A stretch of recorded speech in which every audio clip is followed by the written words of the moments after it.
Are you ready?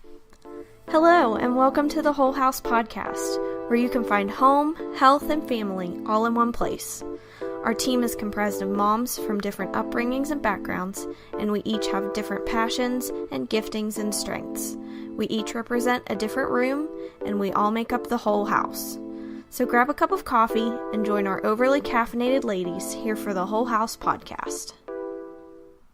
Hi, today on the Whole House Podcast, we have Ciarra McCartney, and I told her we would start with a question like we always do, just a fun little question. So, what's the most fun you've had in a while? Like one thing that you've done that you were just like, man, this was so much fun. I definitely have to do this again. Do you have to dig back deep for that? Well, I think every day I have something that's a little fun, like riding my horse or stuff like that. But, like, the most fun I've had, probably a while ago, probably, like, summers ago, like going to Dolly Parton with my mom. Going to a Dolly Parton concert with my mom or Garth Brooks concert. Well, that sounds fun. So, riding your horse, now a lot of people are probably listening and they're jealous. And so, where do you ride your horse? Sometimes at the barn, or sometimes we go to, like, a local fairgrounds and we ride there. With 4-H Equestrian Club is who I usually ride with. Okay, that sounds really fun. Now, I asked Ciarra on here to tell her story. She was adopted. And instead of me telling all about it, I'm just going to ask you to kind of go back to the beginning of your journey first. Tell us what happened first. Well, obviously I was born. Okay. That's good. Ciarra was born. Okay, fast forward to your early childhood. What was your early childhood like? Well, the earliest that I can remember, it was just me and my older sister. We were still with our biological home. On a daily basis, it was a struggle. We didn't have as much food. My sister would sacrifice a lot of her eating for me to eat.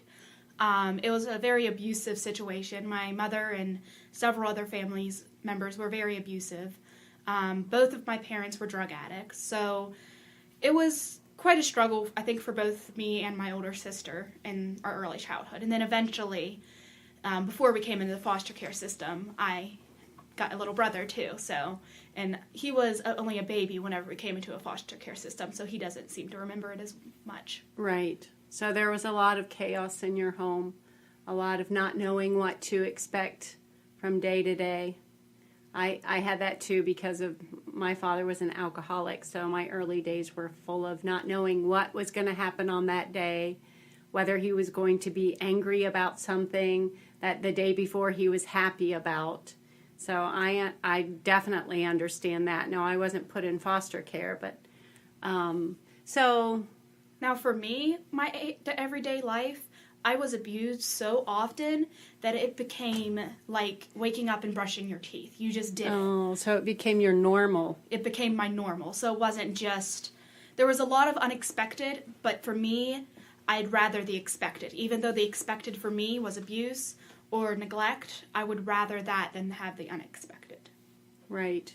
So what kind of beliefs did you have about yourself during your early years? Well, I definitely did not have very high self-esteem. I believed, a big belief that me and my adoptive mother talk about a lot is that I thought that I was ugly, I was worthless and unloved. And I thought that I was ugly because one of my abusers, he said to me that he could fix me, that I was ugly, and if I listened to him and did what he said, that he could fix me. Wow. That's messed up. But also my mother at the same time would call me a princess. Huh. So it was very confusing to think of who exactly I was, why I was there. Because you have one person calling you ugly and worthless, and then you have someone else calling you a princess, but nobody treats you well. Wow. So we usually form our beliefs based on the way that we're treated more than we do on what people say about us. Yeah, that's why I don't like to be called princess anymore, because even though my biological mother called me a princess, she most definitely did not make me feel like one. Okay. Yeah, I understand that. So fast forward, you were removed from the home, and what happened then? We were removed from the home, and we went to my biological grandmother on my father's side. We were there for quite a while, but then eventually we went to a foster home, all three of us together. We did end up going back to my biological grandmother, but then after that, me and my siblings weren't together a lot. I went to placements all the time. I was hospitalized over 11 times. Wow. I went to another foster home without my siblings. I didn't last there very long. Wow. So, what did you feel like when you were separated from your siblings? Well, for me, I always listened to this one song. It was a Kelly Clarkson song. I can't remember the name. But the chorus of it is saying that somebody's got to go. And I know that it was a love song, but for me, as a child listening to that song, I always felt like I'm the one who's got to go. I would wake up with nightmares, and that my little brother, they were trying to take him away, and I would try to go instead because I knew that him and Mikkel needed to stay together. Wow. Well, we're probably backtracking a little bit, but can you tell our audience how old you are? We kind of skipped that part. I'm 16 now. I was taken into the foster care system about 5-6 years old. Okay. And then I was adopted whenever I was 12, on my 12th birthday. On your 12th birthday. Yeah, and I remember seeing your scrapbook.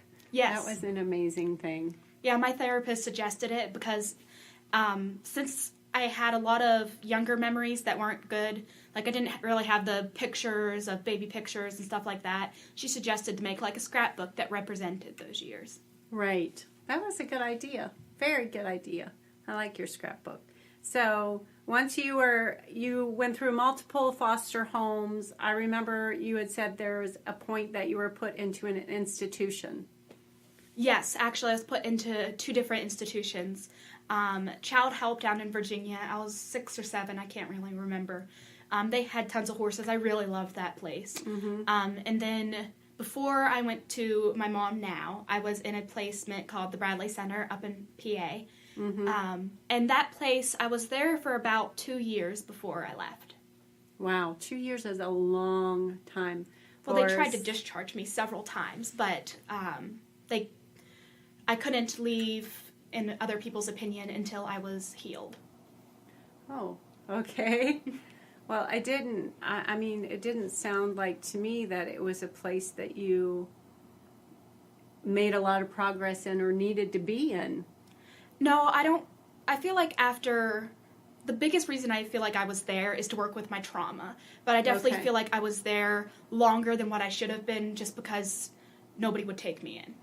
Right. Do you feel like when you were in the institution that you were asked to tell your story over and over and over again? Yeah, but back in that point of my life, I didn't really talk a lot about what happened, and I actually didn't really start to remember it until I got a little older. And that's interesting. Yeah. The reason I was asking that is because I remember in my adult years, I was still forming part of my story. I still didn't know what all of my story was, and no one had told me that it would help me if I told my story until I was an adult. So that's why I was asking that, just for the listeners who maybe have been through some trauma or were in foster care or were adopted at an older age, that they do have a story that they need to go back through and tell in order to get to some place of healing, because you can't heal something that you can't talk about. I mean, we often believe that time heals all wounds, and that's not true at all. It's not just time. You've got to work through it. I feel like with abuse and neglect, especially as a younger child experiencing that, Mm-hmm. that time does start to heal, but it's mainly something that you've got to work for. For me, it was an everyday struggle to get to where I am today. Right. So it's more about the effort that you put into your healing rather than the time, because I think abuse and neglect sticks with you for all time, for your whole life. Yeah, I agree. Yeah. I still have those stickers on me, like stickers. So what are some things that you think helped you get to where you are now? Because I'm looking at this beautiful girl that I will not call a princess, who has overcome so many things, and she's spoken at some of our thinking about adopting events, and you just seem like you are confident. And we chose this room because it would be quiet, but I think there's giants in the ceiling here. Well, I think the first step to my healing to where I am today, I think would be coming into my adoptive home, because that's when I really started to try to find myself and figure out how exactly I'm going to heal.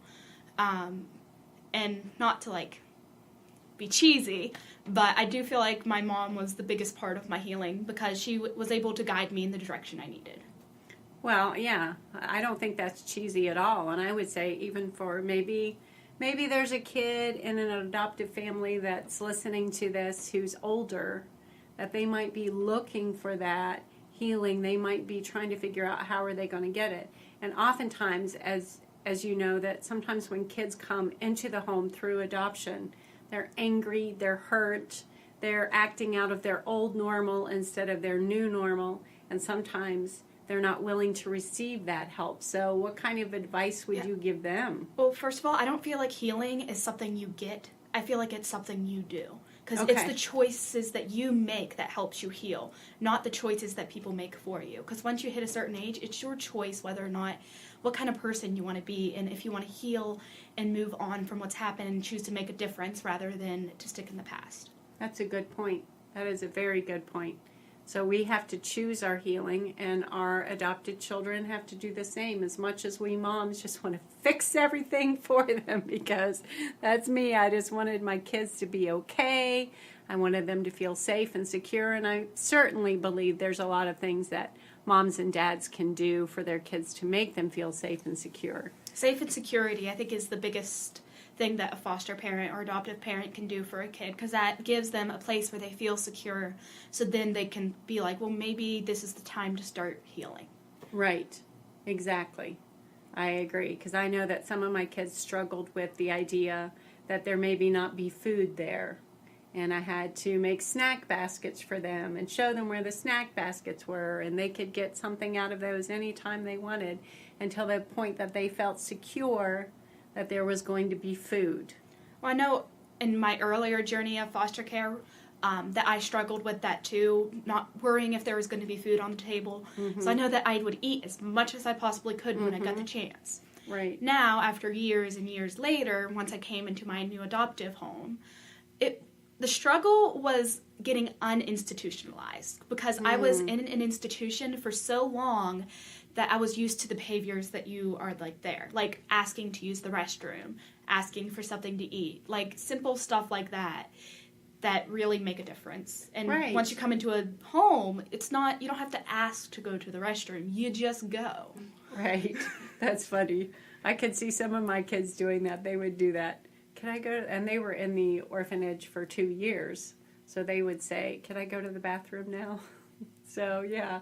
So that's where that comes from, that institutionalized behavior. So what about your journey once you came home to your adoptive mom? Well, the first year I don't remember very well. I know that it was a struggle, but I don't think it really became a struggle till actually after the adoption. After the adoption, I hit puberty, so we had to deal with that. And that triggered a lot of my PTSD. So that triggered memories that I didn't know were there, and that triggered a big old mess that we all had to deal with. So it was definitely very hard for me and my mother. I would act out. Her mother is shaking her head back there in the background, just letting you know. Yes, I was definitely not an easy kid to have. I hope I'm easier now. She says yes. Her mother says yes.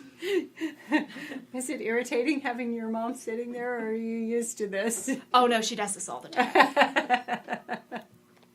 time. So once you got past that first year and you started feeling safe and secure, at what point did you think, hey... Well, I don't think I felt safe and secure yet. It wasn't until a couple years ago that I actually felt safe and secure. Wow, it took me a very long time to settle in. Wow. So at one point you just said to yourself, I want to help others who have been through what I have been. At what point was that? I'm pretty sure I was 14, wasn't I? So that would have been 2 years ago. And that was once I was able to heal, I was able to get past everything I've been through. Well, not past it, but to get to a good point with it. Right. And I have a friend that's still in the foster care system, and we've been best friends since we were 8. Once you leave placement, you're not supposed to talk to the other kids that were there, but we still did. Mm-hmm. We are really, really close.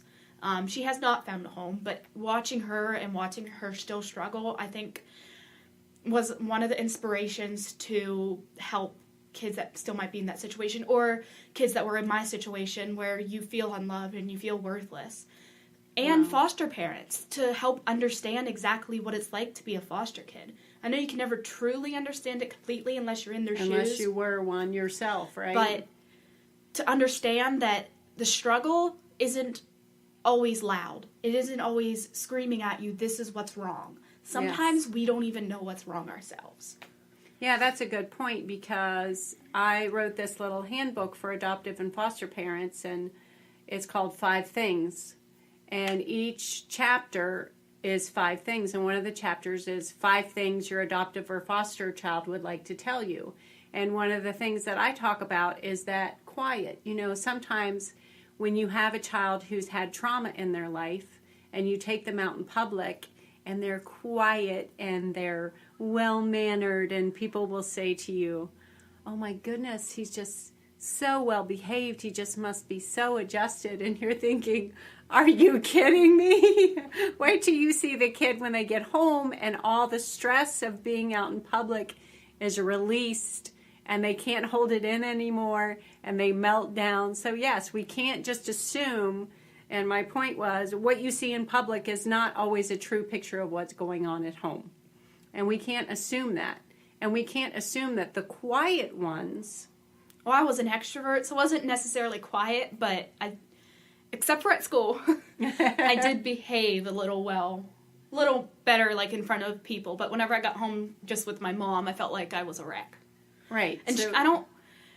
Not to, like, down her, but foster parents in general, whenever you're struggling, the foster kid, I think, always feels that they don't understand. That there's no way they could possibly understand what you're going through. Right. So I feel like if the foster parent has gone through something themselves or struggled, like my mother broke her pelvis, which I know is different in comparison, but like just the fact that she's gone through struggles in her life too. Right. I think helps you relate so that you can start to trust them. Oh, I definitely understand that, because I think that being from my background, having a parent who is an alcoholic and having chaos in my home made it easier for me to relate to my children who had come from hard places, because I understood what it was like to be in an environment of chaos and abuse. I knew what that felt like, so I felt like I could understand them. Not parallel, not exactly, but at least I had some understanding of what that was like. So let's move forward a little bit to something that you're working on right now, a book. Yes, I'm working on a book. This. Reclaiming October is the name that I'm settled on right now. I'm so proud of you that you have a title. The title's always the hardest thing to do. I always wait till I have the book titles written. for 2 years. Wow. Yes, I've been actually, me and my therapist were just talking about this, that I wrote this book. I've tried to write it several times for like the last 2 or 3 years. And I couldn't do it. I could never get past the first chapter. And it wasn't until recently I realized that I wasn't writing the book for other people to see. I was writing it for myself. I was writing it for my healing. Right. And now I'm at the point where I am ready to write it for other people to see. Right. And then the thing is, writing your memoirs or your story is always therapy for yourself first. Yes. You have to get it all out there on paper. And then you can go back through and say, well, I don't want people to see this because it has this person's name in it. Or, you know, whatever. You can edit it. But that's why I advised you, write it all now. Don't stop and edit. Just get it all out there. I'm not very far into it. I just finished chapter 3. But I do feel like I've got a good start on it. I feel like the hardest part for me is I can't remember my younger childhood chronologically. Like, I can't remember when it happened when. I just know what happened. So the hard part for me was figuring out how to write a story about that stuff, but without having the order. Right. So the way I chose to do it is to start from the adoption. start from coming into my new home. And instead of going, it'll be more like flashbacks. Like, I'll have flashbacks of what happened. Yes. Instead of having to remember it in the order that it happened, because I know I cannot do that. I did that in my first book because I really felt like it wasn't important to tell my story chronologically. It was more important to make the points that were sticking points or revelations or epiphanies for me. So once I got those down, then I could write the rest of it and flashback, because I have a hard time remembering my first 5 years because those were the most chaotic. And sometimes I would have to rely on other people and call them and say, hey, what happened at that 4th birthday party when my you know what I mean? Yeah. I don't know. Well, I definitely feel like it helps because I have a previous therapist, Bob. I have information from him so that he can, like, kind of tell me what I was like whenever I was at the Bradley Center. I'm actually currently talking to my sister again. We finally reconnected. Awesome. So I get some information from her, like, of how I was like as a child, which apparently I would not shut up, and my mom agrees too. Actually, sometimes we don't want that kind of information from our sibling. It's just like my brother on social media. I'm going to call you out, Robert. He always has some smart remark to put on every post I ever put. So I hashtagged something the other day. Don't say it, Robert. Like, I dare you to say it. So yeah, sometimes it's not fun to hear what our siblings or somebody else in our family. She doesn't really seem to always have bad comments. She actually has quite a good ones too. It's usually like we like go through our memories, and I feel like that's therapeutic too to hear. Definitely. Like, my sister has the same memories as I do. Right. Well, his are never bad. They're just snarky. You know? That's siblings for you. Yep. So you have one more thing you wanted to talk about? Yes. I'm hoping soon. I'm trying to figure everything out right now because I'm 16 and I don't know what I'm doing. But I'm hoping to start a nonprofit. And the nonprofit will be called Suitcases for Kids. It's where whenever children come into the foster care system, they usually have nothing but a trash bag to carry their clothes in, if they even have clothes. And I can understand that because that is exactly what I had. Several times that I moved, I only had a trash bag. Now, coming in to Molly's home, I had a suitcase by that time because I was in the system for so long. Right. But I know what it feels like to... The trash bag, I feel like, is a label. It says that you're worthless. This is all that you're worth. So I feel like if we're able to give these foster kids suitcases instead, that it will make them feel like they're less worthless. Like, maybe they mean something to somebody. Oh, yeah. I know exactly what you mean, because a suitcase is powerful. I just went to California with my husband not too long ago, and the suitcase I had, one of the wheels had fallen off, so dragging it through the airport, it got a hole in it. And it was so embarrassing to be trying to drag the suitcase. So when I went to pick out a new one, I had to pick out the pretty one, the green one, which is now all scuffed up from being on a plane. But it's so important, you know, when you're carrying your possessions in a trash bag, it just says trash. And we don't want that for these kids. We want them to feel loved and, you know, like they're worth something. Right, because you know that these kids are not pulled out of their home because things are going well. Yes. You know, often it's the middle of the night, you know, some event has happened at the home where the cops show up and there's red, and I can remember red and blue flashing lights and that kind of stuff. I remember when I was taken out of the foster care system, somebody just showed up at our door and I didn't know who it was. Mm-hmm. And our biological mother gave us some trash bags, and me and Mikkel went up to her rooms to get our stuff, and we had no idea what was going on. Now, luckily, we didn't have a very far drive, and we went to somebody we already knew. But still, it's just... But still, you have no idea what's going on, and you feel pretty worthless. And then once you're already in the system, and you still have nothing to carry your stuff in, like, you think that somebody would take the effort to do something for you.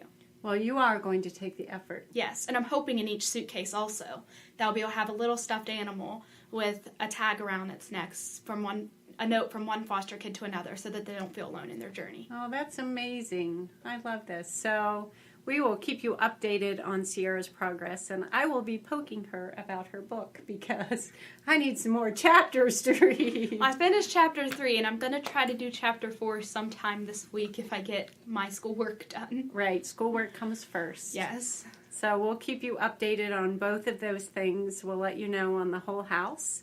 And thank you for being here. And Well, thanks for having me. oh, you're welcome. And thank you for enduring our little setup here. So we will see you next week on the whole house. Thanks for joining us. We're so glad you could join us here for the Whole House podcast. Please subscribe, and if you give us a review, we might pick our favorite and send you a prize. Please remember to like the Whole House Facebook page and follow us on Instagram at _whole_house. And please sign up with your email on our website, thewholehouse.org, to be notified when new things are happening here at the Whole House. Thanks so much for listening.